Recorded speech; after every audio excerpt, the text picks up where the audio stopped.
By the way, if you appreciate local news like this, especially if you are local to Lansing, Illinois, you should subscribe to our local news email. It's free, and it helps us, and it helps you too. Subscribing is the most consistent and convenient way to get all the local news we publish. It doesn't depend on algorithms or SEO or high-tech voodoo. It just shows up in your inbox for free every morning. Click on the link in the description below or on the QR code, which is somewhere on the screen, and sign up today. Thanks so much. Hello everyone, I am Melanie Youngsma, publisher of the Lansing Journal. The Lansing Journal is Lansing's only newspaper, and we are in the business of keeping our diverse community informed and connected. Tonight, I was at our Lansing Village Board meeting here at the Lansing courtroom. I was also here 2 weeks ago for the first time in a few months, and you might recall that at that time I called that meeting boring. A good kind of boring, but still boring. Just a lot of regular business that had to get taken care of. This meeting I would characterize as fun. There were a lot of fun interactions happening. The local Boy Scout troop 276, was in attendance. They were fulfilling some requirements for a badge that they're working on, and so they attended a meeting. They participated in public comment. Just a lot of fun interactions. So it was good to be here again tonight, and what follows is the village board meeting and the committee of the whole meeting, and I hope you stick around and watch.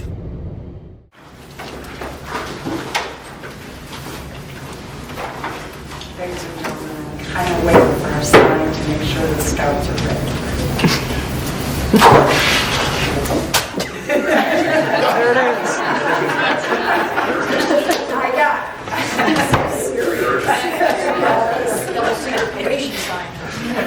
it. Ladies and gentlemen, we'll call the Lansing Village Board meeting for February 18th, 2025 to order. Would you please stand and wait for the scouts to enter?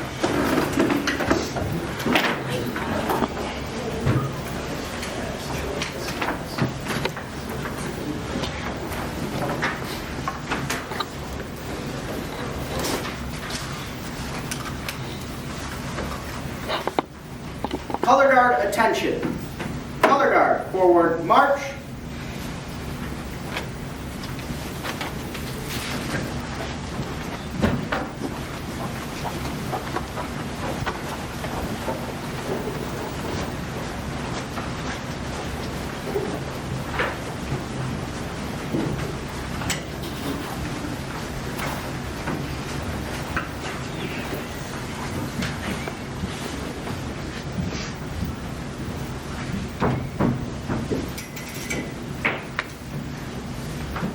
Color guard, prepare to post the colors. Mark.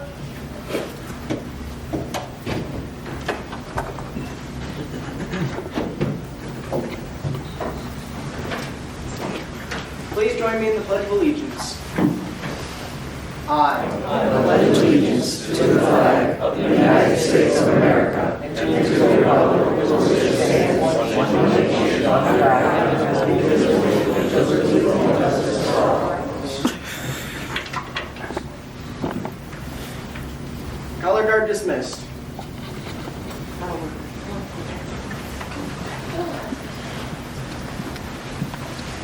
Ladies and gentlemen, you can go ahead and be seated. We're going to ask the scout leaders if they have any announcements that they'd like to make. Or I mentioned to the village clerk we're going a little out of order, but that's the way it's going to be for tonight. So if the scout leaders have any announcements they'd like to make, or if they'd like to introduce any of the scouts, or if the scouts have any questions, now would be a good time. Do any of the scouts have any questions that want to do? Yeah, I have one thing. The town employers are sponsoring a pancake breakfast for troop March 29th at the American Legion. March 29th at the American Legion? Yes. Thanks, Chuck. Thank you. Is there anything else? Other than we're here working on our citizenship in the community merit badge. So Great. we're going to sit and listen and learn. So thank Okay, you guys well, very that's much for great. having us. We're very, very Scout Troop 276 with us tonight. We're going to take one more minute because I know that some of the scouts might leave before we get to the airport part of our program tonight. So I'm going to ask Tom Gorski, who represents the airport at all of our meetings here, to come up and tell mostly the scouts, but all of us, a little bit about that huge machine that's parked out in front tonight. It's a new piece of very impressive equipment that they have at the airport. So I'll give Tom some time to Thank talk you. about it. Good evening, everybody. We received a front end loader and snowblower attachment this past October. There was a grant from the state defense for removing snow. So we're pretty pleased to have a nice big piece of equipment like that. And that's actually the baby for the snowblower and the front end loader. They make much bigger pieces, which I would actually love to have one. But I guess you don't want to go so far. So we've actually used it a few times now. As a matter of fact, Saturday we had it out throwing snow with that. And it goes at about 100, 120 feet. So it's a very impressive machine. A lot of fun to drive. So that's about all I got. Anybody got any questions about it or anything? Thank you very much, Tom. Thank you. Scouts and scout leaders, if you could give Tom a little high sign when you're leaving, Tom will be glad to leave the meeting for a little while to go outside to show the scouts a little bit more about that machine outside if they'd like to know more about it. So, thanks, Mr. Gorski. Thank you. So now we'll get back to order and ask the village clerk to please call the roll. Trustee Zeldenrust? Here. Trustee Smith? Here. Trustee Hardy? Here. Trustee Abbasy? Here. Trustee Valencia? Here. Trustee Grady-Perovich? Here. Trustees have the minutes from the village board meeting of February 4th, 2025.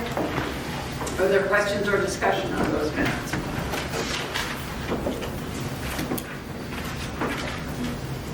Ask for a motion to approve. So. Second. Ask the village clerk to please call the roll. Trustee Hardy? Aye. Trustee Abbasy? Aye. Trustee Zeldenrust? Abstain. Trustee Valencia? Aye. Trustee Grady-Perovich? Aye. Trustee Smith? Aye. Trustees also have the minutes from the executive session meeting of February 4th, 2025. Are there questions or discussion on those minutes? Ask for a motion to approve. So moved. Second. Ask the village clerk to please call the roll. Trustee Hardy? Aye. Trustee Abbasy? Aye. Trustee Zeldenrust? Abstain.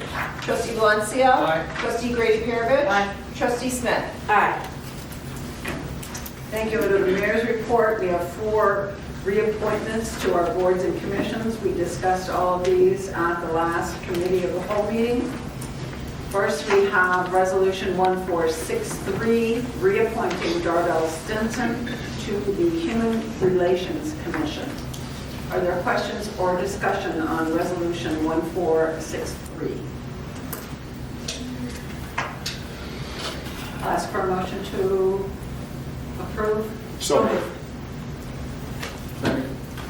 Ask the village clerk to please call the roll. Trustee Hardy? Aye. Trustee Abbasy? Aye. Trustee Valencia? Aye. Trustee Grady-Perovich? Trustee Zeldenrust? Aye. Trustee Smith? Aye. Next, we have Resolution 1464, reappointing Bobby Wright to the Human Relations Commission. Are there questions or discussion on Resolution 1464? Ask for a motion to approve. So moved. Second. Ask the village clerk to please call the roll. Trustee Hardy? Aye. Trustee Grady-Perovich? Trustee Valencia? Aye. Trustee Abbasy? Aye. Trustee Smith? Aye. Trustee Zeldenrust? Aye. Next, we have Resolution 1465, reappointing Valerie McDaniels to the Human Relations Commission. Are there questions or discussion on Resolution 1465?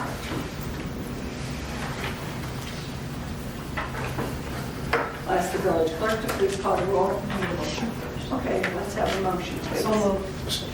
Second. Ask the village clerk to call the roll. Trustee Grady-Perovich? Aye. Trustee Hardy? Aye. Trustee Valencia? Aye. Trustee Abbasy? Aye. Trustee Smith? Aye.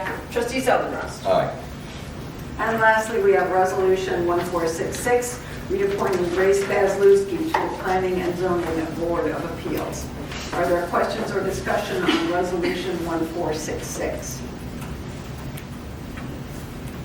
Ask for a motion to approve. So moved. Second. Ask the village clerk to please call the roll. Trustee Valencia. Aye. Trustee Abbasy. Aye. Trustee Grady-Perovich. Aye. Trustee Hardy. Aye. Trustee Smith. Aye. Trustee Zeldenrust. Aye. Thank you, ladies and gentlemen. Village Administrator's Report. Mr. Podgorski. Thank you, Mayor. Nothing in this meeting. Thank you. Village Attorney's Report. Mary Claire or Mr. Welch. No report tonight, Mayor. Thank you. Thank you. Finance and Insurance, Trustee Abbasy. Thank you, Mayor. What I have tonight is to make a motion to approve total payroll for the date February 7th, 2025 in the amount of $699,969.25. We will approve total accounts payable for the dates January 31, 2025 to February 18, 2025 in the amount of $2,446,143.12. Second. We have a motion and a second to approve bills and payroll for February 18, 2025. Are there questions or discussion?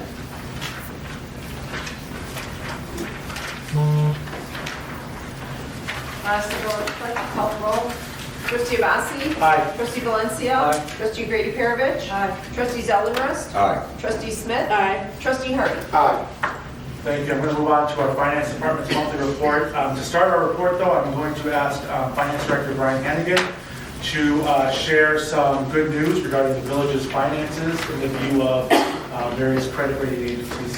Thank you, Trustee Abbasy. So I wanted to, it was nice of Trustee Abbasy to ask me to come up. I wanted to present to the board, to Mayor Eidam, Clerk Payne, and Mr. Podgorski, Councilor Walsh, if you were here, but and to residents, this is really a really good thing that I think took a very, very much of a team effort, whether it's department heads, the mayor, the board, the elected officials, everybody that was a part of this. But Moody's upgraded our rating from a Baa3, a Baa1 to an A3. What does that mean? That means that the village will pay less in interest costs if and when we go out to the market to raise a bond for things like the public works yard, if we decide to go down that path. This is a thing that's very difficult to get from times. Moody's is not the easiest rating agency to deal with, so these credit ratings upgrades are very sticky, meaning they're very hard to get. So I think the board and everyone associated with the Village of Lansing should take a lot of pride in what's happened the last 5 years. I'm just going to read a couple snippets from their press release, which will reflect a lot of what things that I've presented to you in the last 4 or 5 years, but things that have contributed to why we're getting things like credit upgrades. The A3 issuer rating reflects the village's strong reserves that is supported by growing sales tax revenues and available fund balances that are expected to be close to 50% of revenue through fiscal year 25. Again, as I've said before, the goal here, we talk about our reserves. We are in line with where reserves should be, which I think is what's reflected in this upgrade. Doesn't mean that we have a pool of a huge pool of excess cash reserves. We are where we should be, which is why, as we look at this year's, and again later in tonight's meeting, I'll talk about where the village is for the first 3 quarters of this fiscal year. But we have the opportunity to do things like address our street program, continue to put money into alleys, all the things that we've talked about on the capital side. So I think this is a positive thing. I appreciate Trustee Abbasy giving me a couple minutes to do this, but again, this is like everything that happens here, whether it's positive or negative, and God knows there'll be times where maybe I have to come up here and talk about a downgrade, but that is, I want this to be a very positive thing because it reflects really what this board has done the last 4 or 5 years to have these surpluses, which allow us to have these reserves, which is what's reflected in the rating. So with that, I'll answer any questions, but again, I think it's important for the board to know this is a team effort that starts with department heads, goes all the way up to Administrator Podgorski, and the tone I feel that he sets on financial discipline when we talk about just people turning in their bills every day, you know, the $1,000 threshold that we talk about. So again, this is something that I think goes to every nut cranny of the village and how it's managed. So with that, I really, unless the board has any questions, I think it's a huge positive. Thanks, Brian. And I want to make sure, just sometimes when we hear about a credit rating agency like Moody's, it can be, you're short selling it, Brian. It is a significant deal, and it's huge for the village. And there's many municipalities around us that are dealing with the opposite, where they're getting downgraded in their credit ratings. And so it does speak to not only your department, all the department heads, Mayor Eidam, you and your administration, Administrator Podgorski, and yes, the board, for the fiscal responsibility that's being shown in this village and the solid place that we're at as a village with our cash reserve. So it does deserve to be celebrated, and it's much better than having you report the opposite in a meeting like this. So I call on Finance Director Hanigan, to Mayor, the entire administration. There's much more in the Finance Department's report. We're going to be hearing much more during the committee of the whole meeting, so I'll save some of that for that meeting. I will point out for the health insurance reserve, we are running over budget this year, projecting to run over budget by approximately 14 or so percent, or I'm sorry, 6% above budget. So that's something that the Finance Department is monitoring. As well, on the workers' comp side, we are seeing some further good news, seeing our future projected liability there decrease month over month from December to January. On the general liability claim side, we are seeing increases there. However, from our last report that we saw last month, we did see a slight decrease. And I did speak with Finance Director Hanigan this morning, and that is something that's being monitored and being addressed through various measures. So, Finance Director Hanigan, anything you want to add to this meeting? No, Trustee. Thank you, Mayor. Nothing further tonight. Thank you. Airport and Economic Development, Trustee Smith. Thank you, Mayor. City and Village of Lansing have several items, so please bear with me. In addition to the monthly reports for Airport and Economic Development, first I'd like to make a motion to approve ordinance number 25-007, amending the Bernice Road redevelopment project area by removing property therefrom. Second. We have a motion and a second to adopt ordinance 25-007, amending the Bernice Road redevelopment project area by removing property therefrom. Are there questions or discussion? I'll ask the village clerk to please call the roll. Trustee Smith? Aye. Trustee Zeldenrust? Aye. Trustee Valencia? Aye. Trustee Abbasy? Aye. Trustee Hardy? Aye. Trustee Grady-Perovich? Aye. Next, I'd like to make a motion to approve ordinance number 25-008, terminating the designation of the Torrance 172nd Street Tax Increment Financing District and dissolving the special tax allocation fund related thereto. Second. We have a motion and a second to adopt ordinance 25-008, terminating the designation of the Torrance 172nd Street Tax Increment Financing District and dissolving the special tax allocation fund related thereto. Are there questions or discussion?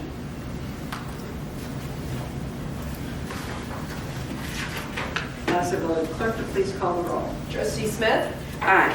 Trustee Zeldenrust? Aye. Trustee Abbasy? Aye. Trustee Hardy? Aye. Trustee Grady-Perovich? Aye. Trustee Valencia? Aye.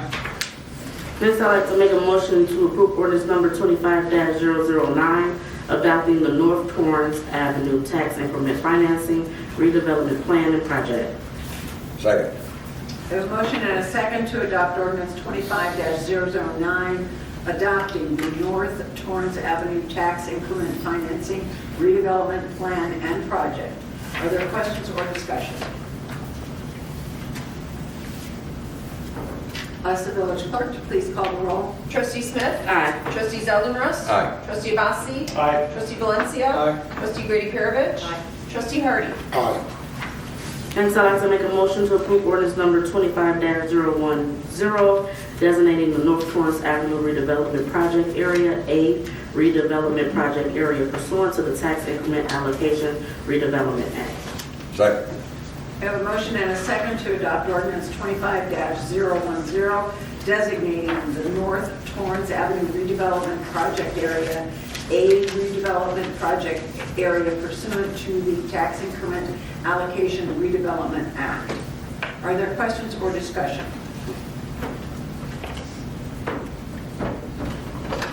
I'll ask the village clerk to please call the roll. Trustee Smith? Aye. Trustee Zeldenrust? Aye. Trustee Valencia? Aye. Trustee Grady-Perovich? Aye. Trustee Hardy? Aye. Trustee Abbasy? Aye. Next, I'd like to make a motion to approve ordinance number 25-011, adopting tax increment allocation financing for the North Torrance Avenue redevelopment project area. Second. We have a motion and a second to adopt ordinance 25-011, adopting tax increment allocation financing for the North Torrance Avenue redevelopment project area. Are there questions or discussion?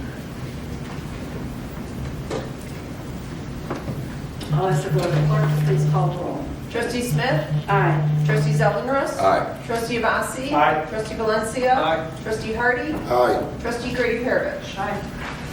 Moving on to making a motion to approve ordinance number 25-012, granting a special use to allow for a live entertainment use at a restaurant within the B4 CBD downtown district, Fork and Oak, 18155 Roy Street.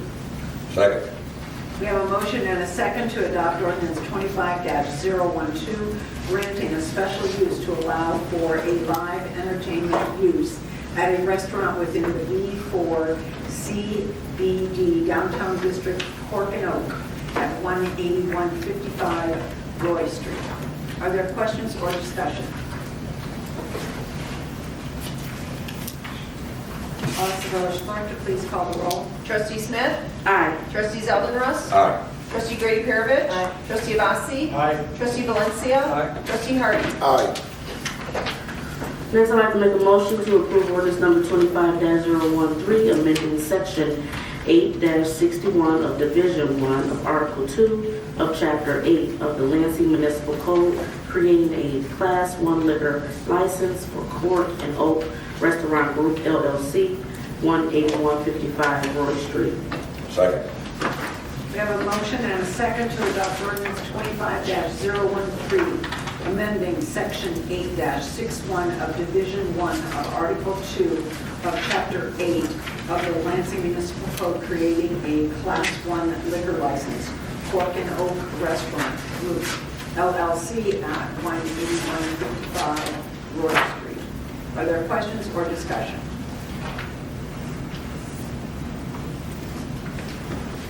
I'll ask the village clerk to please call the roll. Trustee Smith? Aye. Trustee Zeldenrust? Aye. Trustee Abbasy? Aye. Trustee Hardy? Aye. Trustee Grady-Perovich? Aye.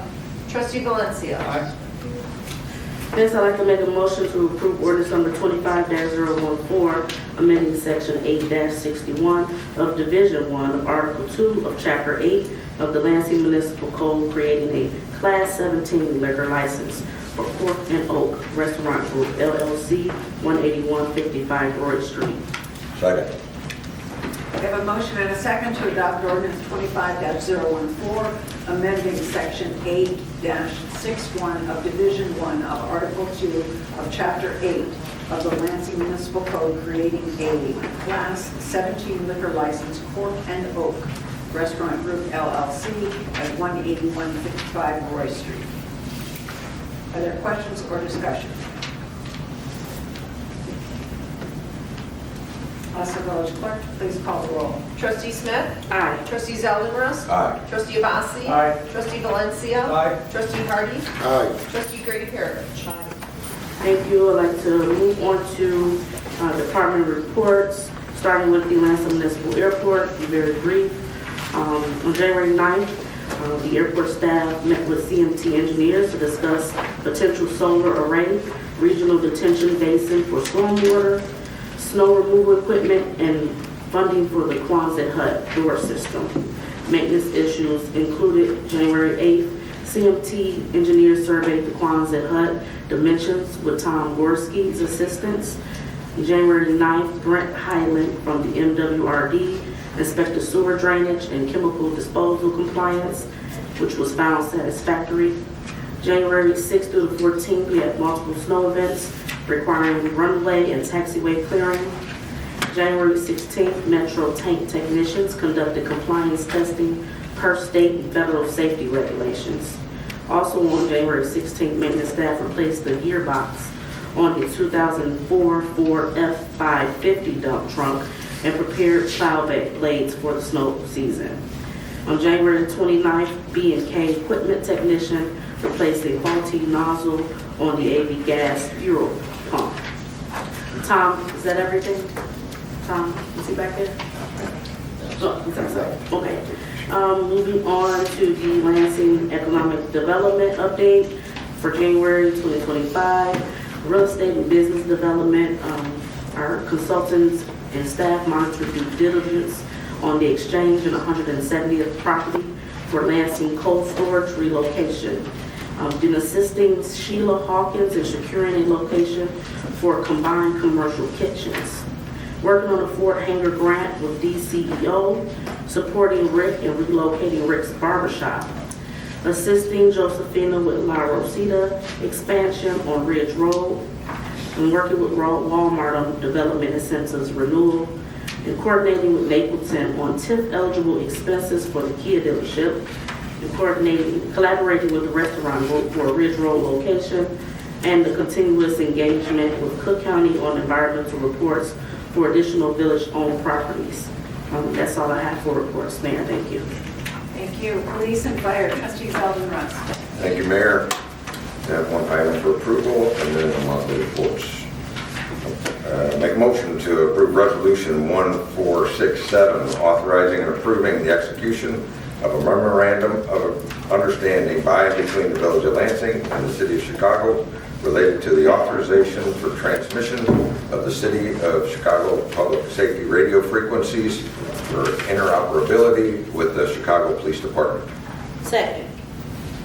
We have a motion and a second to approve Resolution 1467, authorizing and approving the execution of a Memorandum of Understanding by and between the Village of Lansing and the City of Chicago related to the authorization of transmission of the City of Chicago public safety radio frequencies for interoperability with the Chicago Police Department. Are there questions or discussion?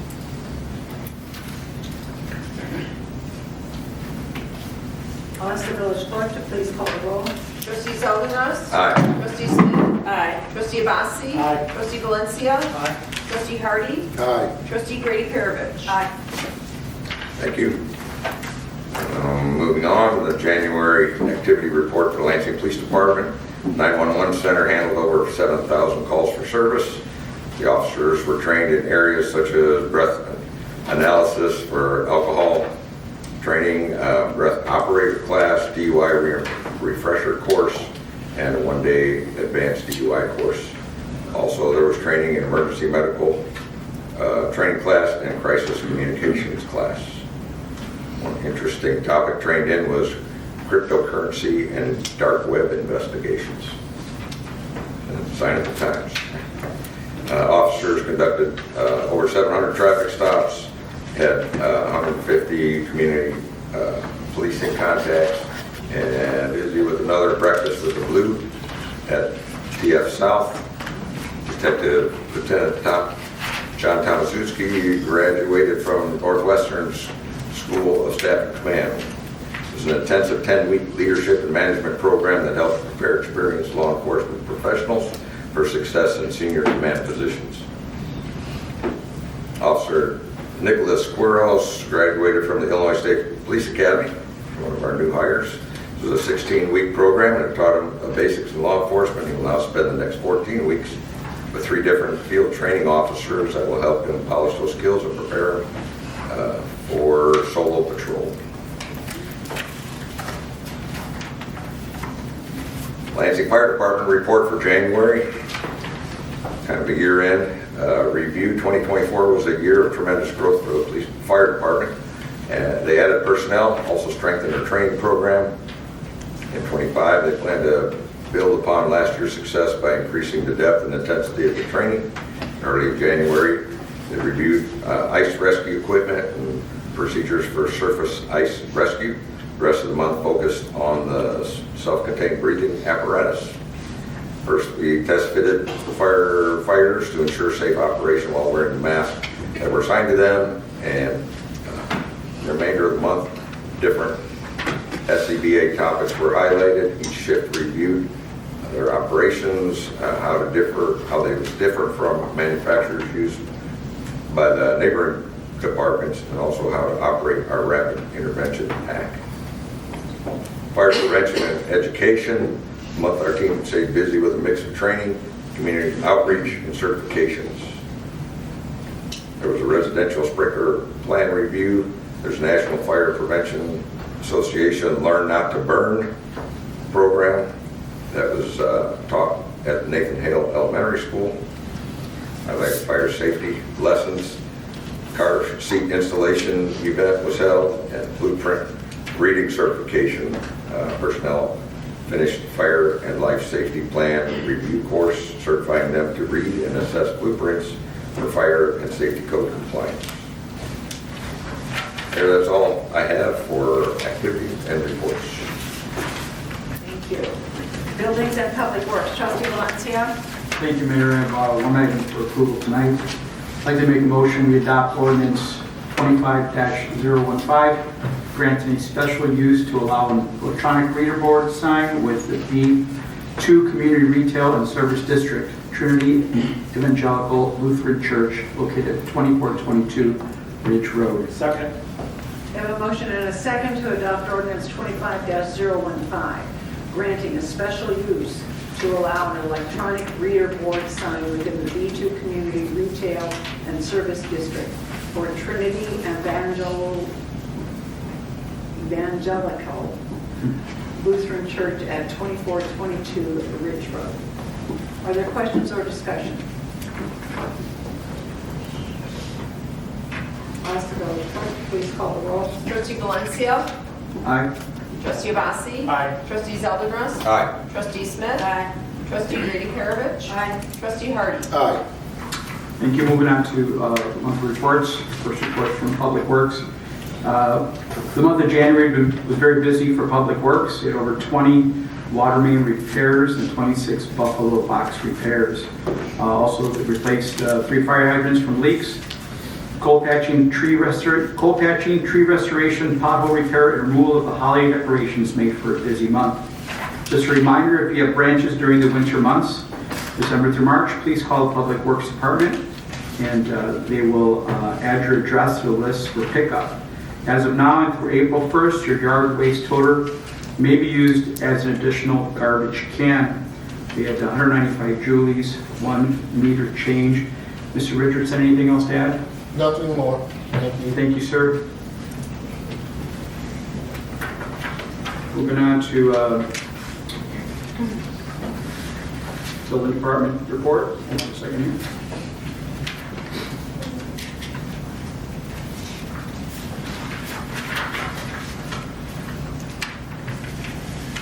The Building Department issued 95 permits reflecting $871,491 invested back into the community.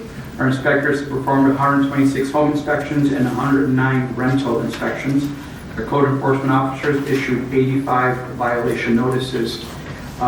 Quick update on 4 of the village rehab projects. First one is at 17332 Lawrence. Property has been completed aside from installing the front yard landscaping, which is pretty hard to do this time of year. Appliances, blinds, and a few minor other things. At 18111 Burnham, egress windows have been installed for the new basement, 5th bedroom. It's currently being painted. Flooring in the basement and kitchen have been also been completed. So that's the update on that location. At 18289 Burnham, basement as well as the first floor has been totally gutted out and sprayed with Kilt's paint. First floor has been insulated and drywalled. Basement has been framed with a new 4th bedroom and egress window. It's been installed to meet code. Currently, the first floor is in process of being plastered and tape. Tape should be completed. Should be ready to be painted within a few days. Basement will be insulated, drywalled, and taped. within the next few weeks. Moving on to the fourth one at 3424 Lake Street. A new roof and hot water tank have been installed. Flooring is next on the list to be completed in the bathroom and kitchen. Mr. Z, I think he's here tonight, is he? I don't see him out there. He is not. Yeah, there's a lot of people out there. I can't. Commissioner Savage got called away to attend to a safety-related concern at the village property an hour before the meeting. So he's around, just not here. Very good. So you guys have any questions for Mr. Z, give him a call. Mayor, that is all I have. Thank you. Thank you. Information Technology and L&M, Trustee Grady-Perovich. Thank you. I would like to make a motion to approve resolution number 1468 with regard to closed session minutes. Second. We have a motion and a second to approve Resolution 1468 with regard to closed session minutes. Are there questions or discussion? Ask the village clerk to call the roll. Trustee Grady-Perovich. Aye. Trustee Hardy. Aye. Trustee Smith. Aye. Trustee Valencia. Aye. Trustee Abbasy. Aye. Trustee Zeldenrust. Aye.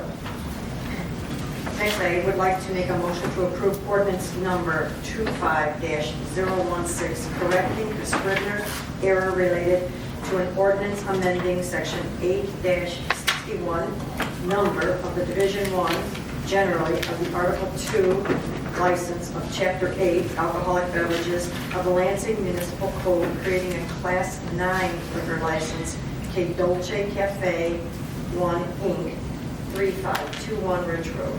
Second.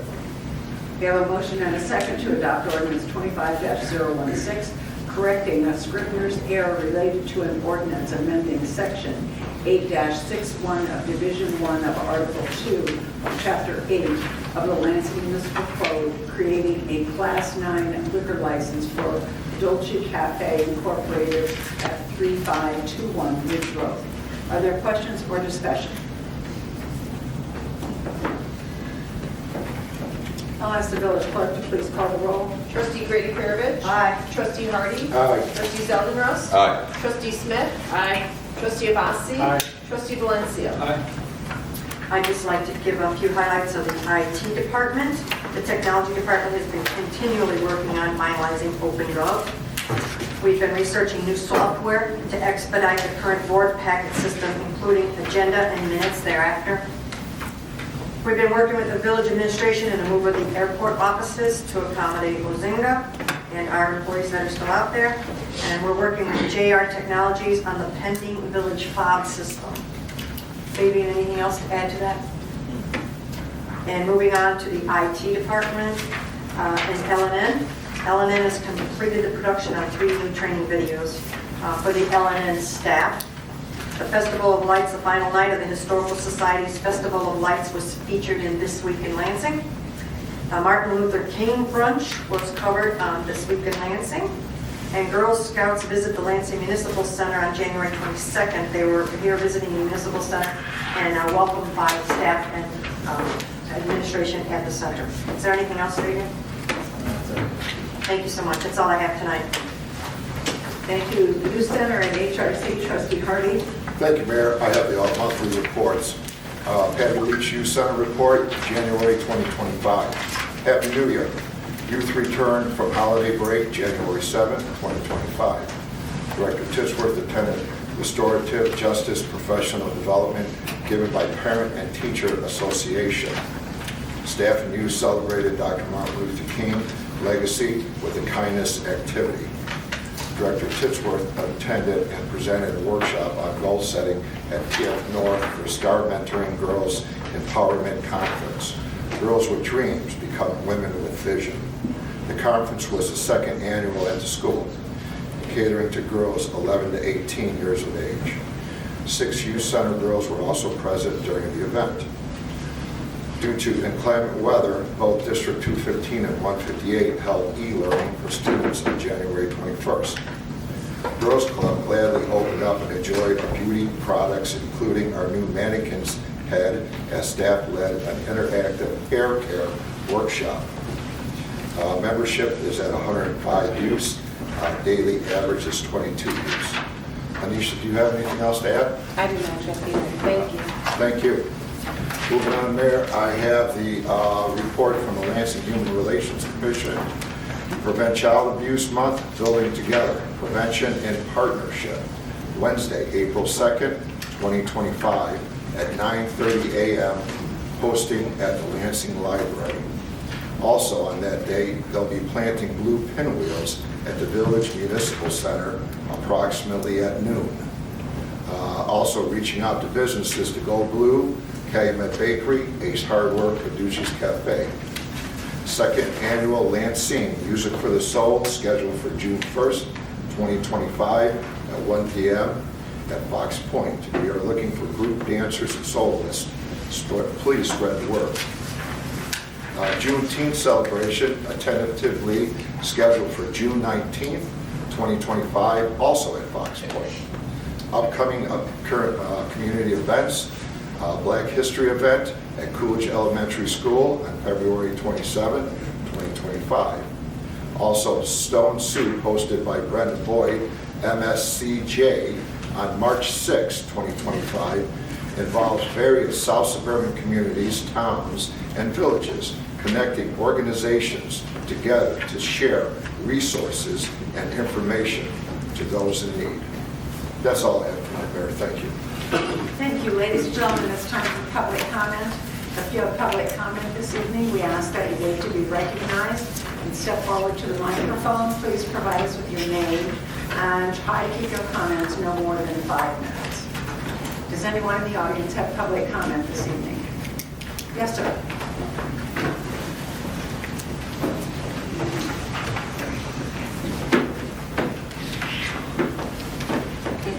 My name is Balthazar Ferguson, and I am looking to comment regarding Ordinance 25-008. I was looking to see how this will affect tax rates within the zone that it is about. Normally, I'm sorry, what was your first name? Balthazar Ferguson. Okay. Thank you for stepping forward this evening. We appreciate it very much. So normally this is public comment. It's not question and answer, but since we have so many scouts with us tonight, we're going to make an exception. And I'm going to ask Mr. Hanigan if he can answer the question for this young man.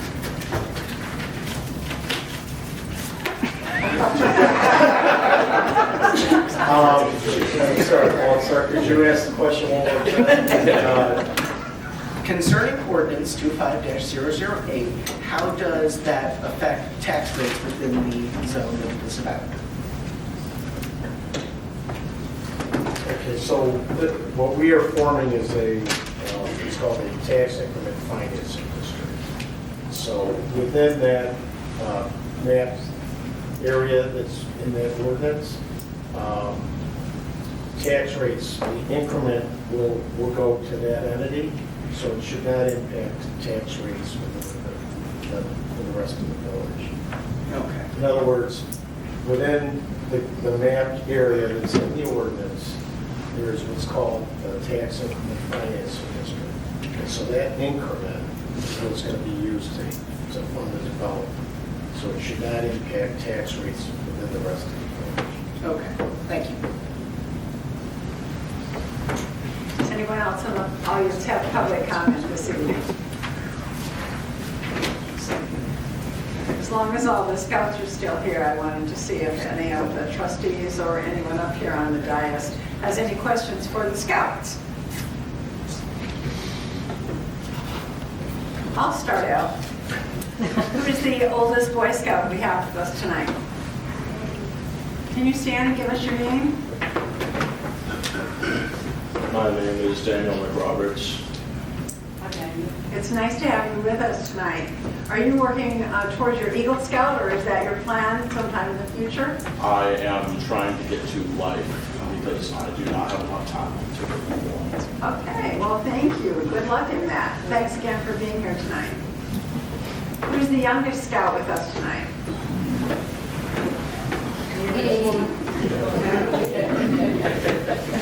Oh, young man, what's your name? Warren. It's nice to have you with us tonight. How long have you been a scout? Just a few years. What's the best part? Probably everything. Okay, well, thanks for being here. I want to give the scouts one more chance. Do you guys have any questions before you leave us tonight? Will the trustees have any questions from the scouts? Well, the Scouts have been listening very closely to a number of motions and reports and things. So I know they paid their dues as far as being, working on their badge for civic involvement and such. What else do you have to do in order to earn that badge, or is this it? Yes? So they have to do a number of community service hours in the area. It is quite involved with some of the other things. They have to talk to one of their representatives. I don't have the whole list with me right now. I am actually the merit badge counselor as well. But it is quite a bit more than just attending the meeting. All right. All right. Sounds like you have your work cut out for you. Yes, ma'am. They're supposed to, they were, in viewing a public meeting, they're supposed to pay attention to a time that people disagree. And this is the second time I've been at one of your meetings, and you all never disagree, that I've seen. So It's been said that our meetings are boring. Yeah, but that's great. I think that's a lovely thing. I'm glad you all work together so well. But I don't know what they're going to talk about. So what happens when you do disagree? Can maybe somebody say what would happen? What would it look like if you did? So they can talk about that. We would try to have some healthy discussion and perhaps find a compromise. But remember that after we close this meeting, which is our village board meeting, we immediately move on to our committee of the whole meeting. So this is the first opportunity for the trustees, the attorney, the village administrator, and I to discuss the things that are on that agenda. So that is when most of the discussion takes place. The things that we voted on tonight, we discussed 2 weeks ago at the committee of the whole meeting. So therefore, those discussions were mostly complete. As you saw, we still gave them another chance to have discussion or questions tonight, but we feel that 2 weeks ago we were able to get through those discussions. So I hope the Scouts will be able to stay for at least part of the committee of the whole meeting tonight, because that's where you'll see more detailed discussion on things that are coming up for a vote at the next village board meeting. Does that answer your question? Yes, thank you very much. Okay, do the Scouts have anything else, or do the trustees have any questions for the Scouts? It's not very often we get this many Scouts to a village board meeting. It's pretty impressive. I'll just say quickly to the Scouts, I mean, I was a Scout throughout my youth, and one of my great regrets is not becoming an Eagle Scout. I think I got to star and ended up there. So some of my fondest memories as a youth, Boy Scout trips, and going through merit badges. So stick with it. Amazing life lessons to learn through scouting that'll stick with you through life. So keep up with it. And I'd like to add to that that I'm so glad that you are in the Scouts. And if there's anything that would cause you to leave that we can help you with, please reach out to all of us. You know, we'd be happy to try and support you through the process. The young gentleman who's having a struggle with a lot of time commitments right now, if there's something we can do to help with that, we would be happy to do. So reach out. There's a lot of us are very proud of you, and that we're glad that you're continuing the scouting process. Thank you, Mayor. I'd just like to kind of piggyback on Chuck. You said that March 29th from 8 to 11 at the American Legion, Scout Troop 276, the Copper Muggers are going to be doing pancake breakfast. But I just want to say that I believe that's like your largest fundraiser. So that's where you guys get a lot of your money for your equipment, your camping, and all the things that you need to do it. So, but I'm just asking everyone in the audience that if you got time on that Saturday, come on down and have some pancakes. It's good. It goes for a great cause. Again, as the president of the Copper Muggers, love doing that for you guys. We've been doing it for years. Wish you guys nothing but great success. Thank you. Okay, does anyone else in the audience have public comment this evening?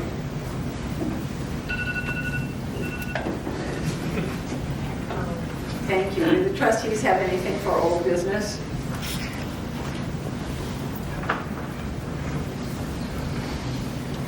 Thank you. As we move into new business, I'm going to give Mr. Podgorski the floor for just a moment. He got some happy news today that I'm hoping he'll share with everyone here.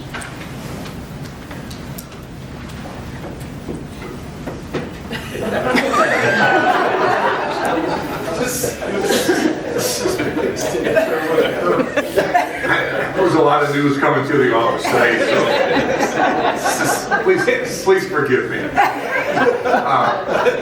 So at our last couple of meetings, that's what I look like when I'm drawing a blank.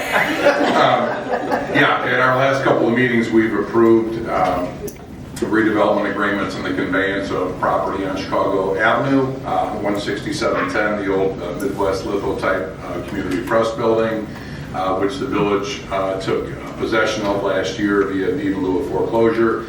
We found a manufacturing company called Mikowski's Real Sausage. They operate in Bridgeport neighborhood of Chicago. They have about 35 employees, fourth generation ownership. Nicole Mikowski is the owner, and they are moving the company to Lansing and bringing all those jobs here.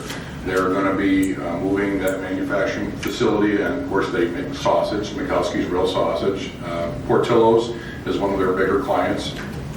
And they've also are purchasing the building just north of it, 16700, the old Adity machine shop. So the village, with our attorney Matt Welch's assistance, we closed, formally conveyed that property to Mikowski's earlier this week.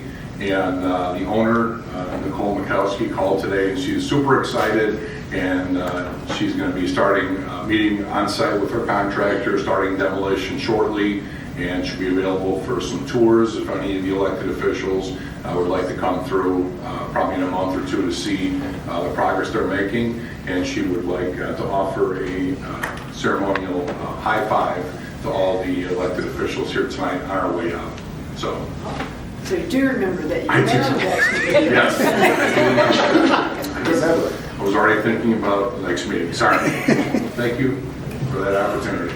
You're very welcome. Do the trustees have anything for new business?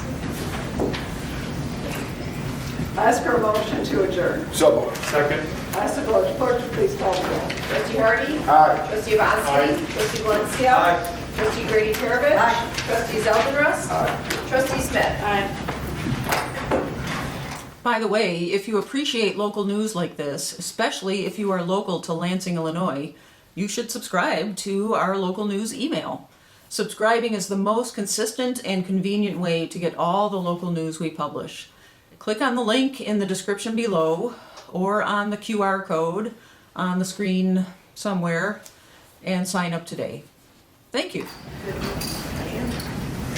Ladies and gentlemen, we'll call the Village of Lansing Committee of the Whole meeting for February 18th, 2025 to order. I'll ask the village clerk to please call the roll. Trustee Zeldenrust? Here. Trustee Smith? Here. Trustee Hardy? Here. Trustee Abbasy? Here. Trustee Valencia? Here. Trustee Grady-Perovich? Here. Trustees have the minutes of the Committee of the Whole meeting of February 4th, 2025. Before them, are there questions or discussion on those minutes?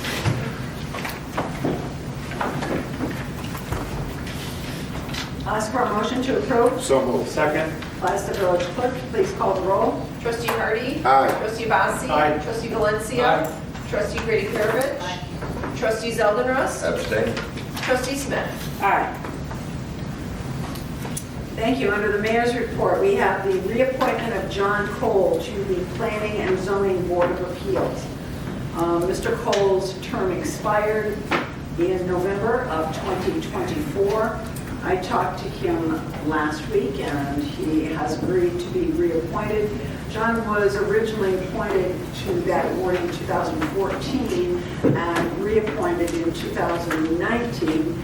So he certainly is a seasoned and valued member of that commission. I believe that most of our trustees are familiar with Mr. Cole, and if you'd like to talk to him about his reappointment anytime in the next 2 weeks in my office, we'll be glad to give you his contact information.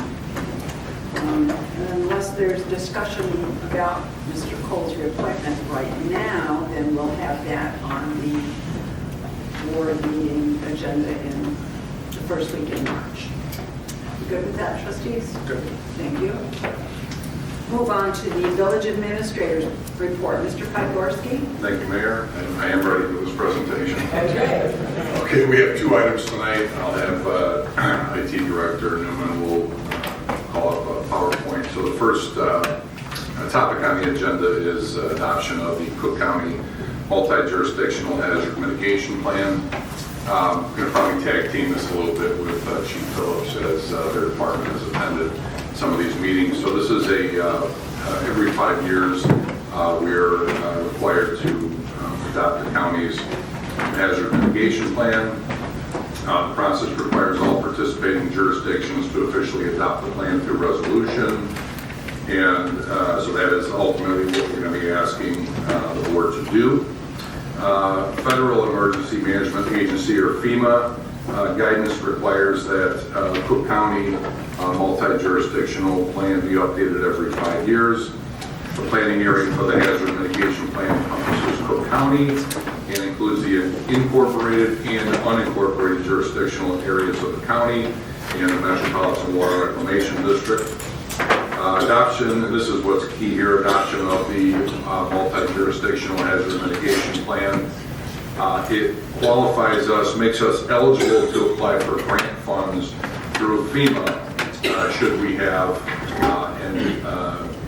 an event that requires assistance where there's a disaster that's been declared. There are several elements in the Mitigation Act that are addressed in the plan. Specifically, they are dam or levee failures, drought, earthquakes, flood, severe weather, severe winter weather, tornadoes, and wildfires. So I guess we'll just flip to the PowerPoint here for a couple of minutes, and then I'm just going to go into a little bit about Volume 2, which deals specifically with Lansing's jurisdictional efforts to mitigate hazards. But you can see in the PowerPoint here, it just starts out the what's and whys of mitigation. What is it? We talked about that. It's a plan, obviously, to mitigate loss of life and property due to things like floods and drought. We'll move on to the next one. So mitigation, its definition, any sustained action taken to reduce or eliminate long-term risk to life and property from a hazard event. Just to give you a couple examples, in Lansing we have a levee up on 169th Street, 169th Court, which protects the homeowners who live on that block from flooding in severe rain events. And we're working through a plan with the U.S. Army Corps of Engineers right now to improve that levee, and that'll ultimately be taken into effect, into account when we renew this hazard mitigation plan down the road. Most of us are familiar every, Chief, fourth Tuesday at 10 a.m. we do the tornado warning sirens. Right outside my office. Yeah, right outside the office. So I mean, everybody, I think, scouts, when you're in school, you probably hear those warning sirens. We all do. That's a way that we help prevent or mitigate loss of life or loss of property. If there's a tornado coming, we warn everybody. Sometimes you'll see retention or detention ponds, and those ponds are meant to hold water in strong rain events and release it into rivers or streams when the flood waters recede, so that your local areas don't flood as much. Just moving on, I guess, to the next slide there, mitigation benefits. Bottom line is, we qualify for grant funding. It says federal mitigation grants save $6 per every dollar spent. Again, they're only available if our jurisdiction is part of a FEMA-approved mitigation plan. That's why we're doing this. Going on to the next slide. Cook County Department of Emergency Management just completed the 5-year update, this is the largest plan in the country. All right, so we're under Cook County's multi-jurisdictional plan, and this is an update to their 2019 version. There's 125 plan participants, of which we are one. Let's go on to the next slide. Just shows that there's 2 volumes of the plan. One applies to all planning partners. Volume 2 applies to his jurisdiction specific. I'll go over that in a few minutes, just hit the highlights of it. And then the last couple slides here, this is the next one here. Key plan updates and improvements. Includes addressing and updating our community's risks, capabilities, and critical assets. So I can give you an example. So last year, the village qualified for a grant through Water Reclamation District where we installed a box culvert in the Flanagan subdivision. That's ultimately going to get taken into account and addressed maybe in a future hazard mitigation plan, because that is going to improve our ability to contain floodwaters and reduce the chances that that neighborhood is going to flood. So efforts like that those are mitigation efforts, and those are the things that we do to help mitigate. I mentioned before we're making improvements to the Lansing levee and improvements to the flood, to the levee wall and the surrounding vegetation, and those types of things again are going to mitigate those potential disaster risks. Just going on to the next slide. Planning partners of the county. The county adopted this plan, I think, last July. We have a 1 year, okay, you can go on to the next slide. Planning partners have 1 year through July of 2025 to formally adopt this plan, so that's why we're dealing with it tonight.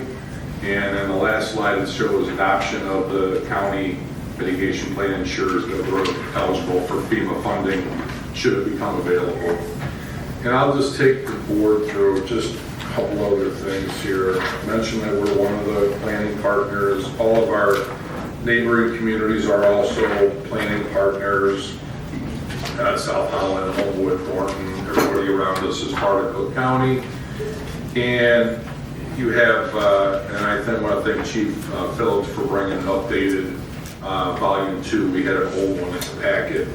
So just going through some of the specific mitigation actions that Lansing was given credit for during this 2024 update. One of those is this is raising public awareness about regional hazards through our community rating system, which addresses flooding and flood insurance. We send annual letters to residents in floodplains along with quarterly notices or information on a village-wide letter. Maintaining and improving infrastructure throughout the village. Of course, we continue to work on upgrading sewers, streets, and water lines. That helps to give water a safe place to go instead of landing up in your basements or in your front yards. It goes into the sewer system and ultimately into Lake Michigan. So again, those are just some examples. I mentioned the community rating system. We spend a lot of time on that. This is actually our renewal year, I believe. We're renewing our community rating system. Lansing has a rating of a 5, which is pretty hard to attain. And every point below a 10 saves homeowners that have to have flood insurance. It saves you 5% on flood insurance. So if you are required to purchase flood insurance, the fact that we have a 5 for a rating saves you 25% on your flood insurance premiums. And that's another thing that we do to help mitigate these risks. So there's all kinds of information we can read through, but I try to hit the highlights and ask trustees if they have any questions. And I want to give Chief Phillips, I don't want to steal the whole show, but I want to give you an opportunity that you probably went to some of these meetings. Well, you stole it. It's done. I'd like to start off by disagreeing with Administrator Podgorski. Discussion here. We're going to get into it. We're going to get into a heated discussion. I actually wrote this back in 2014 when I was a village preparedness coordinator. We no longer have that position right now at the village, so we've all been kind of filling in, doing different parts here and there. So thank you very much, Dan, for filling in and taking on the big brunt of this. DC Hanigan took on a big part of this. We blame a lot on Kate right now. If you remember, he had a baby just a couple weeks ago, so he is out, so we're blaming her for all the stuff that I have to do because of that. So. Actually, Jeff helped me a lot with this back in 2014. We came up with a lot of things to do, a lot of pie-in-the-sky stuff. He always talks about making sure the village is prepared for what's coming down the line, and I got to give you a lot of credit. You did all of that in there and looked ahead, so we really appreciate all the hard work you did there.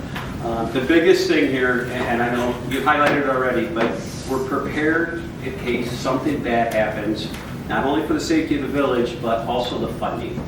We can't get a lot of grant funding if we're not eligible through this. This is a big part, and it could be potentially worth millions of dollars. We pray we never need it, but like every good municipality, we prepare for the worst. So thank you. Any other questions? We'd be glad to help you out.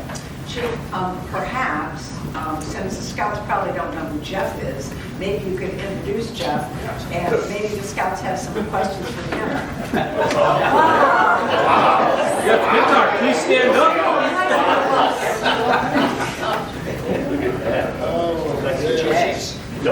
Good evening, everyone. Jeff Pintar, work with Robinson Engineering. We're the village's engineering consultants. So we help the village maintain their roads, their sewer systems, their water systems. So when you turn on the faucet, clean water comes out. When you flush the toilet, the waste goes where it needs to go.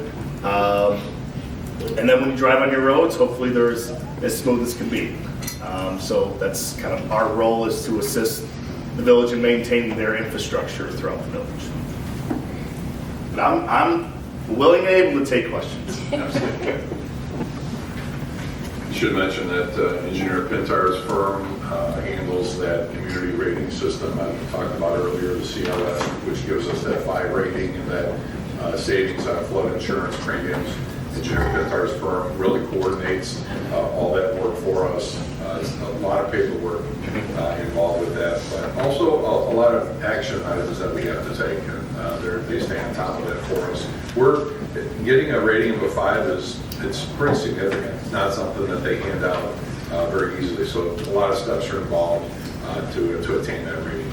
Yeah, very small percentage of Illinois communities have a rating of 5, and again, kudos to the village for supporting the program. And as the chief said, it's being prepared, and it's making everyone aware. The letters that go out to those homeowners that have property in the flood areas, it informs them what they can do personally to help protect their own home should a flood event occur.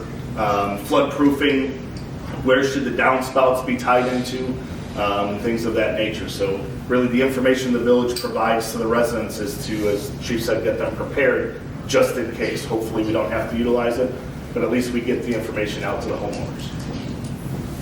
Yes, sir. I was going to say, well, sir, do you have a question for Jeff? Or TIF related? Is it possible for a town to get a rating of 1 or even possibly 0? I have not seen it. There is a possibility, but the measures, some of the, like the river that we have in the Little Calumet River that runs on the north side of Lansing, because it can flood and our levee wall can only be built so high, we're kind of limited. Probably a 5 is about as high as we can get. We can't build a wall, 30 feet up in the air to prevent all floodwaters from coming in. So there's some limitations to what Lansing can achieve just based on where the river is located. I have not seen anybody in this area below a 5, to be honest. So our job is to make sure we maintain the 5. If there's an opportunity to get to a 4, we're going to do our best to achieve that. Okay. Good question. Yes, sir. Where exactly is the funding for building walls and other things in the community come from? So like the building with the flood walls, there's a few different. As the administrator said, we're working with the United States Army Corps of Engineers. So they handle a lot of the flood funding for flood mitigation and flood proofing. But there's also a more local agency, Metropolitan Water Reclamation District. They oversee Cook County and the flood events in our area. And then also, as the administrator mentioned, FEMA, the Federal Emergency Management Association. So we work with FEMA and then the Illinois division, IEMA, as well. So they all have funding programs. So if we put these documents together and are ready and prepared and do some studies to show, this project will really help Lansing prohibit floods, then we can apply for grants through those three entities to get funding for flood proofing.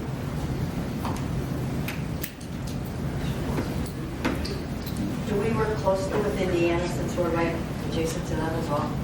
We do, but that line is, Army Corps of Engineers actually has two separate divisions. The Chicago division and the Indiana division, we do talk, but they are two separate entities. All right, if there's nothing further, we do have a resolution that we need to get on the agenda in a couple of weeks to formally approve this county hazard mitigation plan as a planning partner so that we do qualify for the grant fund. So if the board is good with it, we'll get that resolution on the agenda in 2 weeks. Okay, thank you. All right, second item on the agenda is consideration of a contract with Henyard Green. The village utilizes services of several different vendors throughout the year to assist our Public Works and Building Department with lawn cutting and landscaping. For example, we've used American Lawn over the years to cut grass on village-owned property. We've also used various contractors, including most recently A to Z. It's been utilized for cutting lawns or raking leaves on private properties. Thank you. That have been cited for non-compliance. The past couple of years, the village has also utilized Henyard Green for various landscaping needs, and we're going to go through some of those tonight.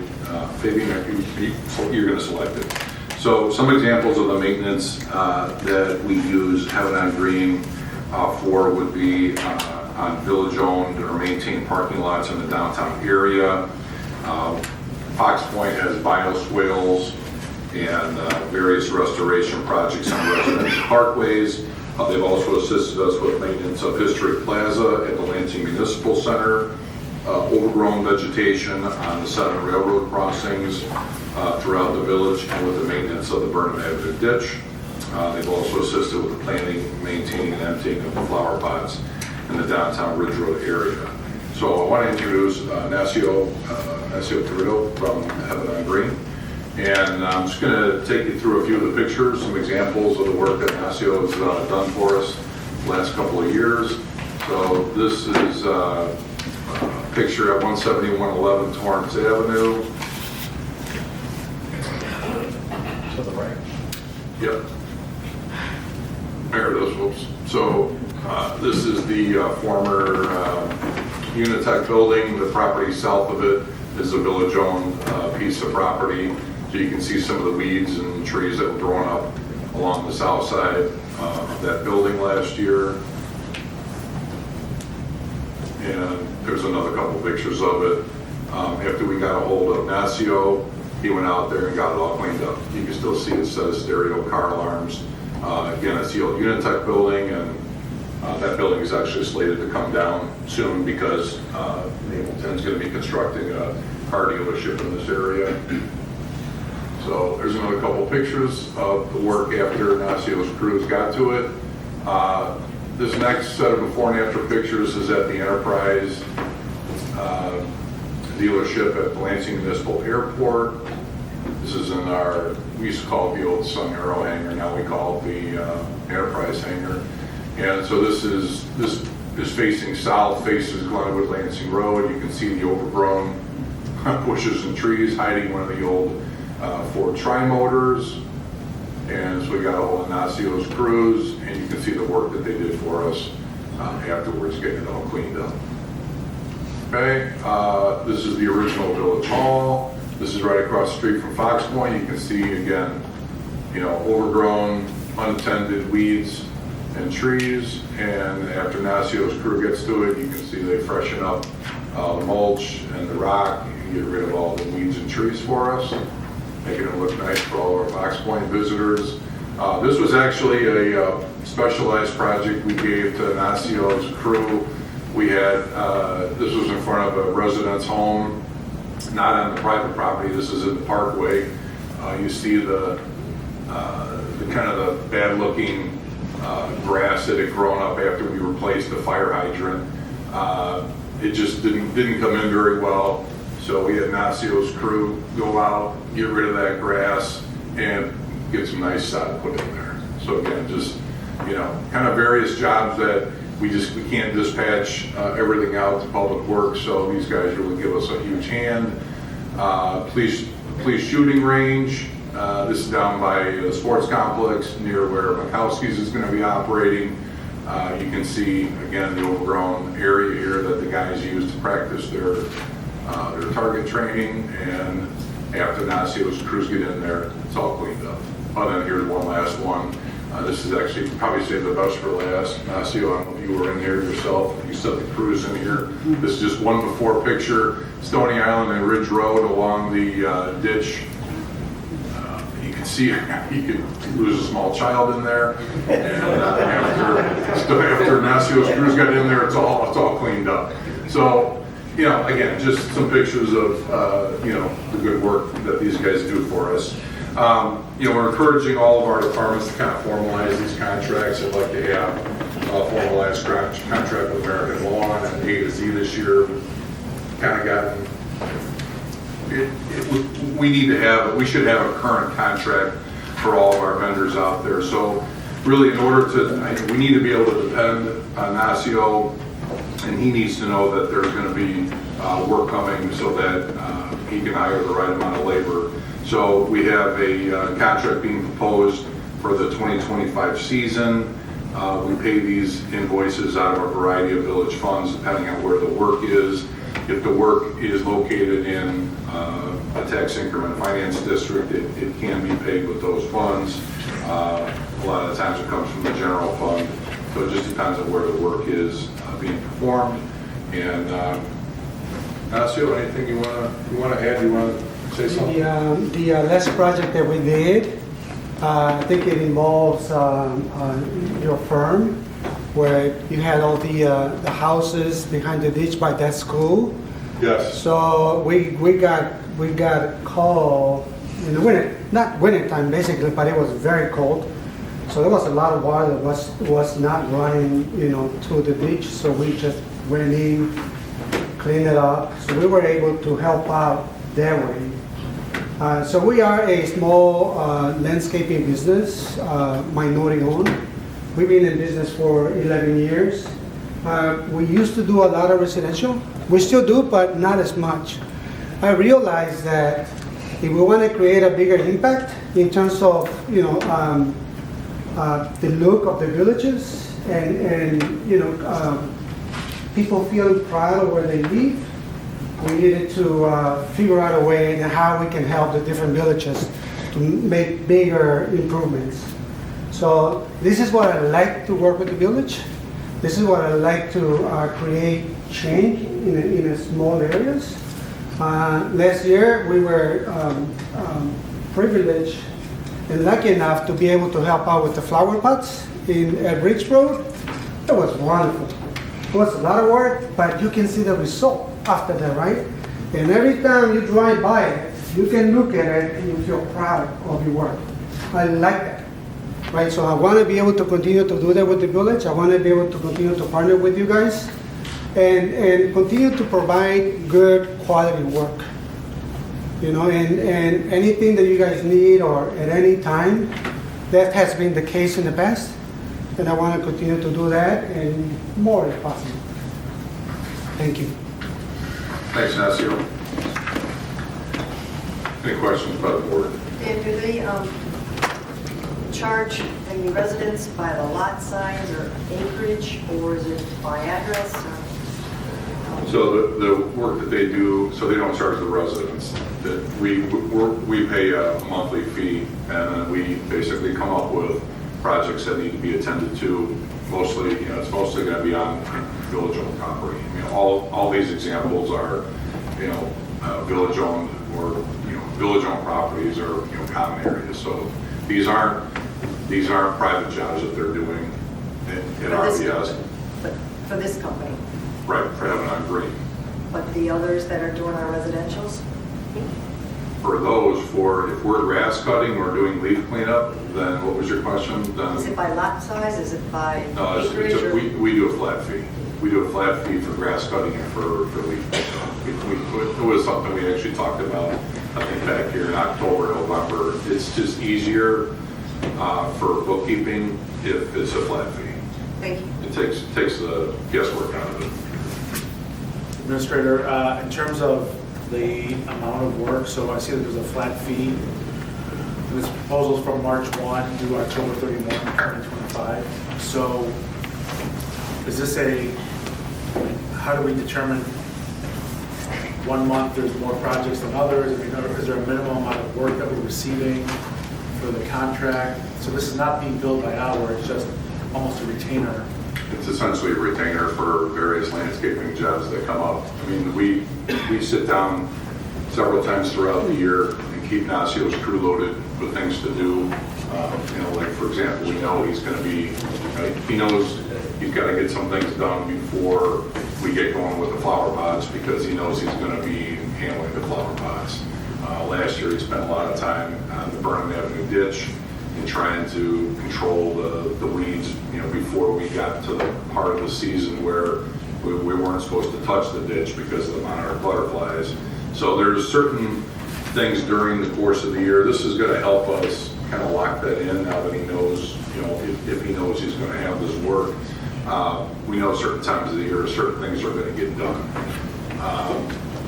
And things pop up, like that parkway in front of the resident's house. Again, that's Village Parkway. It was not private property. That was just something that came up and we just decided to dispatch that out to have it on green. And things like we own, there's commercial lots, 181st and Torrance, in between the used car lot and Torrance Tap. We own that old, what was it, the upholstery place, or what was that called? Middleton's Furniture. Middleton's Furniture, we own that lot. There's a lot on Ridge Road, just west of Bose's Hot Dogs that we own. And, those things, 2-3 times a year, they need some landscaping. The Ridge Road area really requires a lot of work because we have several parking lots in the downtown area that are either village owned or village maintained.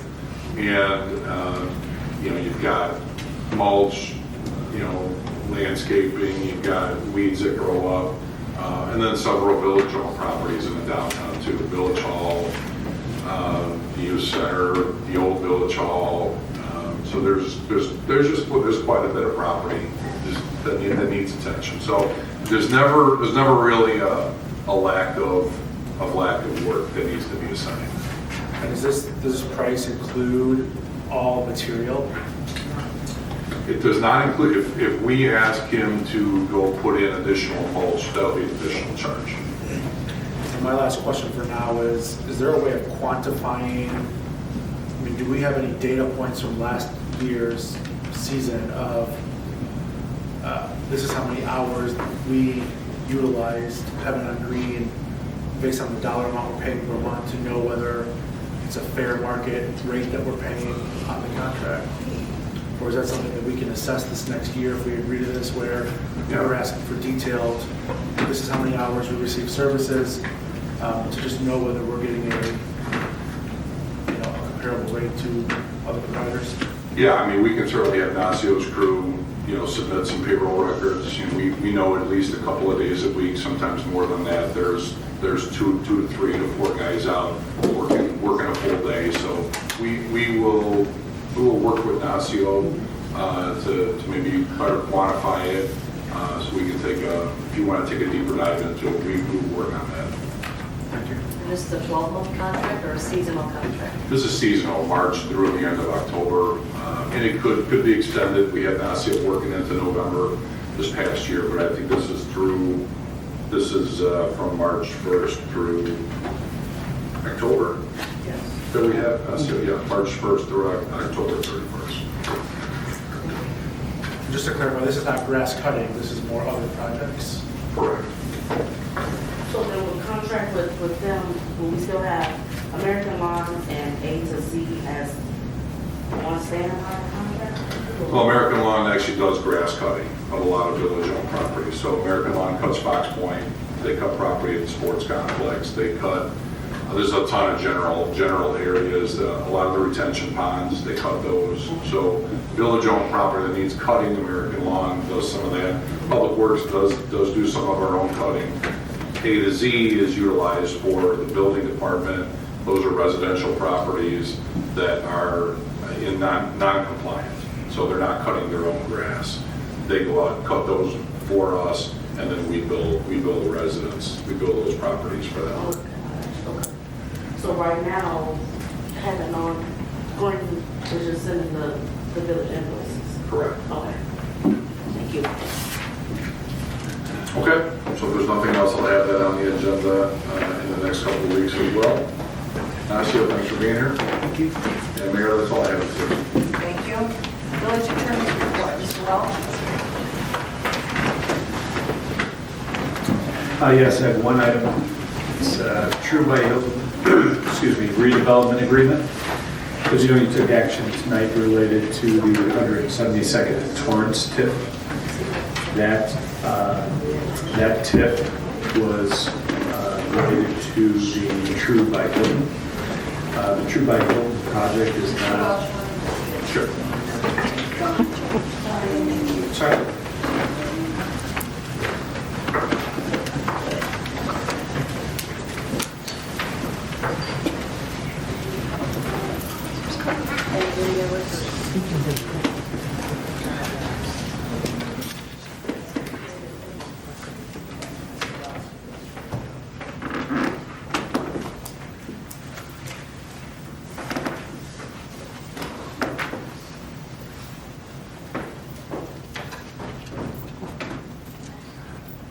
So the True by Hilton project is not dead in any way. It's had its challenges due to COVID, etc. But it's still moving forward. But because of, the original TIF was created in 2019, and because of all the issues that we're all fully aware of, a lot of time was burnt related to that TIF district. So it's part of terminating this TIF and making it part of the new North Torrance TIF, where the True by Hilton needed that time it lost because of the COVID years for the project to be feasible. So on the next agenda, we propose an amendment to the old agreement, merely updating the construction timelines, but second, obligating the new Torrance TIF, North Torrance TIF, instead of the old 172nd Torrance TIF. We've already once extended the development agreement. The contract, the construction schedule, yes. So we extended by a year previously. Yeah. But again, this had the unfortunate timing of running straight almost concurrently with COVID. They have begun construction. I believe the village engineers have been working with them on foundation systems and things of that nature. So it is moving forward.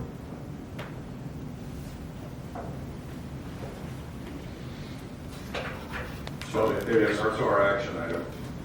Our action item in 2 weeks is to amend the redevelopment agreement. Okay.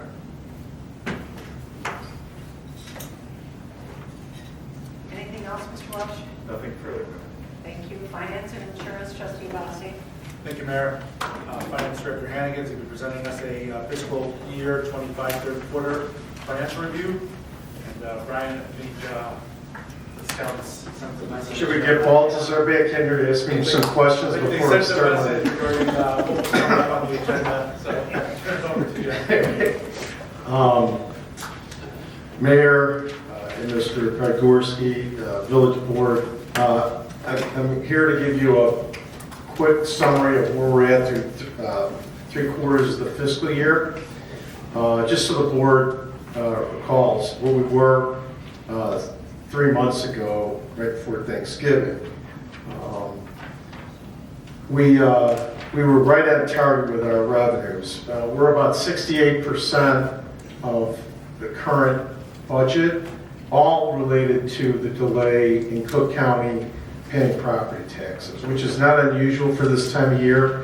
We typically get property tax revenues in February and March. And so that I made a note here in your handouts, but it was about $3.2 million of that levy that the board approved, which again, to remind the board, was less than 2% of last year's levy. So again, where we're at right now is through 9 months of the year, and this will be an important part of the year because this is going to be the basis for next year's budget as we look at what department heads are. We're going to start our meetings. We are in the process of putting software in this year, so we're going to be delayed a little bit on those meetings. We'll probably be at the end of March, early April. With the election, we'll probably have our trustee meetings in May. But this 3/4 result will be what we use as the basis for next year's budget and departmental spending. Again, the good news is it's all very positive. We were about $742,000 ahead of last year's number, and we're, as I said, about 67% of the budget. But had we received that $3.25 million, had we received that before the end of January, we would have been right at around 76%, which is consistent with where we were 3 months ago. Just a couple of quick items I wanted to point out. It goes without saying, again, we talked earlier about the rating agency's upgrade.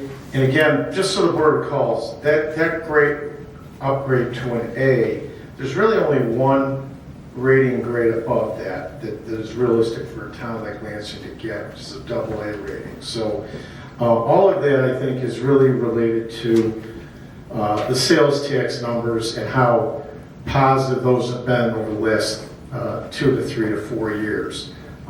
If the board remembers, we were pretty aggressive when we put together our budget. When we look at sales tax and income tax, we're about $830,000 ahead of last year, and 90%, that's this number again in your handouts, I kind of targeted to show where the home rule sales tax is and our sales tax. They're both in that 90 to 95% of where we expected the budget to be by the end of the year. So again, all super positive numbers. The other big item is our income tax, which is running about $250,000 ahead of last year. Again, is close to 80% of the budget. So those two large ticket items, and again, you'll see these notes, but I can answer any questions you have on the handout that I gave you. But the property tax represents about 15% of the village's budget. Again, we have a very diversified revenue base. I think that's the other reason that Moody's was so positive on Lansing, because you'll see we've got a lot of revenue items that help diversification, whether it's income, sales tax, all of our fee revenues. The other one I wanted to point out is, and I know Chief Koyenga may not be here tonight, but we had a positive result from working with EMS. Andre was our administrator for our ambulance building. They were acquired during the year, and I think I mentioned to the board in previous meetings, when companies are acquired, very often the transition is choppy, to say the least. And it's taken them about a year to get their billing procedures in place. But working with Chrissy Pelfrey, who's she's our rep, and with Julie Shakatano, we've been able to get that back in line with where it should be. So we're around 75% of the budget. And that, again, that's becoming, as the board knows, a very important part of the village budget. So again, the rest of it, without boring you too much with the rest, I try not to do too much just numbers, but I can answer any questions on specific revenue items, but suffice to say that we're right on target on the revenue side. On the expenditure side, again, I mentioned this is all a team effort, and I think department heads across all of our departments are well under their budgets. You'll see in this little corner here, I've kind of identified where everyone is through the first 3 quarters of the year. On a positive note, both police and fire overtime are substantially improved from last year. To give the board an idea of what we're talking about, somewhere in the neighborhood of close to $600,000 from last year's numbers, which I think is indicative of, I know Chief Phillips is hiring, Chief Koyang is hiring, the Fire and Police Commission, and obviously the board's directed to hire more first responders. So I just wanted to touch very quickly on the water and sewer fund. Again, we have changed in anticipation of some of the changes in billing this year. We've changed some of our procedures on how we shut people off. I gave some quick numbers to show where it's gone. This will give you an idea of how effective this program has been. I know it's a tough thing. I'm sure some of you as trustees get calls from different residents, but we really are dealing with delinquent accounts that, just to give you an idea, they've used water for the better part of almost 6 months before the bill is paid. So we are down to these kind of numbers here showing how effective that program has been. Again, we administer that. Julie, Vivian Payne has been involved in it. So I think, again, like anything, it's a team effort on how we've gotten these numbers down. But water is always, again, there's a lot of timing in water. It's seasonal, as the board knows, so it's not as easy to just look, but we're running around 60% of the budget, but by the end of April, I expect that number to be right on target with our budget. So that's just a quick touch on the water and sewer fund. And then lastly, on our airport, I just wanted to remind the board, we've spent about $268,000, call it expenditures above revenues. A lot of those have been, as the board knows, we're doing more and more capital projects. We've started a lot of work headed by, again, Administrator Podgorski, Tom Gorski, and I have been working on the Quasita and what funds are going to be used for that. So a lot of this is, again, I call it expenditures above revenues because we're doing a lot of capital projects out at the airport. But I can answer any questions that you have on that. And then I just reiterated the results that you've seen from last summer on Fox Point and the events venues. You know, the sports complex and then the Ford hangar. Brian, I have a question. In terms of, I was reading an article recently regarding Illinois and eliminating grocery sales tax. Are we aware of that and know what the ramifications could be for the village in terms of dollars and cents? We are. It's a tax that's going to go into effect 1/1/26. It won't impact us as much because we don't have the large grocery stores, and we do have some, obviously Aldi, Walmart, so it is going to have an impact. I think I quantified it for Administrator Podgorski to the tune of about $200,000, between $200,000 and $250,000. I think we have a couple of things that we'll have to come up with in next year's budget to address that potential shortfall. I think it's going to be in the form of replacing it with other revenues. Because I'm not sure, there's really nothing that we can do if the state of Illinois is going to eliminate that tax. But I think it's going to be, it's not going to be quite the impact on Lansing that you might think. Because again, remember, sales tax on groceries is 2%, so it's not again, you have to look at sales tax in tiers. One is groceries, the second is, call it anything that's a titled good. So for example, the car dealerships don't pay the home rule tax, they pay the 7%. And then the other tier is stores like Walmart, the general merchandise, that's where it gets to the 9.5%. So you have to look at sales tax sort of in a tiered basis. Trustees, any questions for Finance Director Hanigan regarding his report? I don't know if you want to go get Balthazar, you can get him back in here. Mayor, thank you. Nothing further tonight. 5 Cook County Community Development Block Grant. You comes up here. You can review that with Good evening. In the board packet, I have the resolution and certification of that resolution for the 2025 Cook County Community Development Block Grant that the village applies for every year. It's usually in March. This year it's due March 21st. That resolution is essentially saying that the village is going to allow the mayor and clerk to sign the application requesting the maximum amount of funds for the grant that they have is $400,000. Generally, you see awards in the range of about $200,000.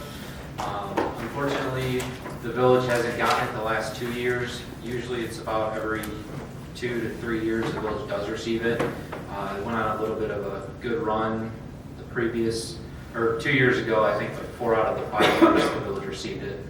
So that definitely helped with improving a lot of the streets throughout the village as a other benefit to the bigger road program that the village does every year.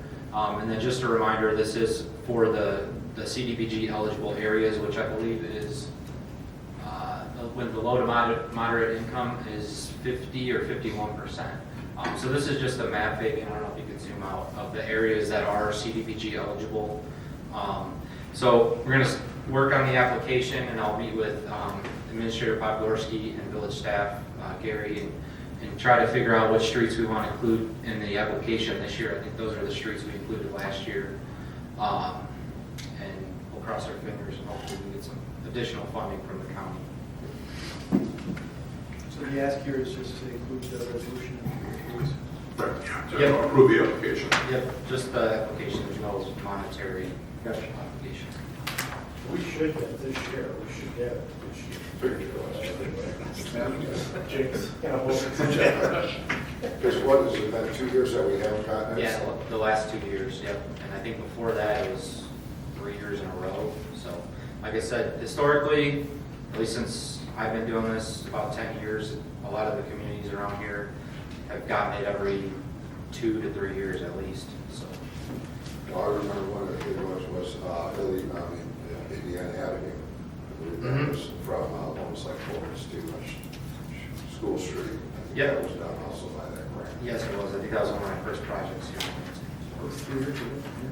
This 2018. Wow. So if there are any questions, we can add this to in 2 weeks. Mayor of the Public. Thank you. Information Technology and Element, Trustee Grady-Perovich. I have nothing, Steve, thank you. Youth Center and HRC, Trustee Hardy. I have nothing in this meeting, thank you, Mayor. Ladies and gentlemen, it's time for public comment. This is a committee of a whole meeting, so any comment that you have, your topic should match one of the topics on this committee of the whole meeting agenda. If you have public comment, we ask that you wait to be recognized and step forward to the microphone. Provide us with your name and keep your comments no more than 5 minutes. Does anyone in the audience have public comment this evening?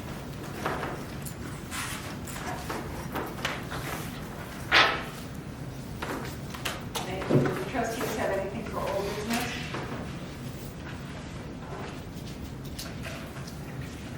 Trustees have anything for new business? Podgorski, you have any good news to give us? It's all the good news we got. Before I ask for adjournment, I wanted to thank all of you, everyone in the audience, for being so patient with our scouts tonight. Usually when the Boy Scouts or the Girl Scouts or the Brownies come, there's usually 6 or 7 of them. So it was really nice to see some of these scouts involved tonight, and a special thanks to those of you that I picked out of the crowd. And I'm really glad that Mr. Podgorski finally remembered the conversation.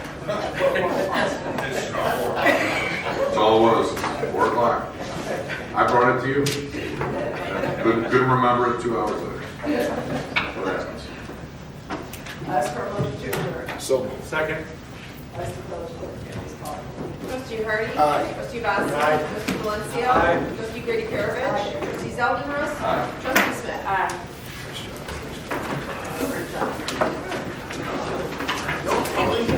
Are you excited this or not? I can't.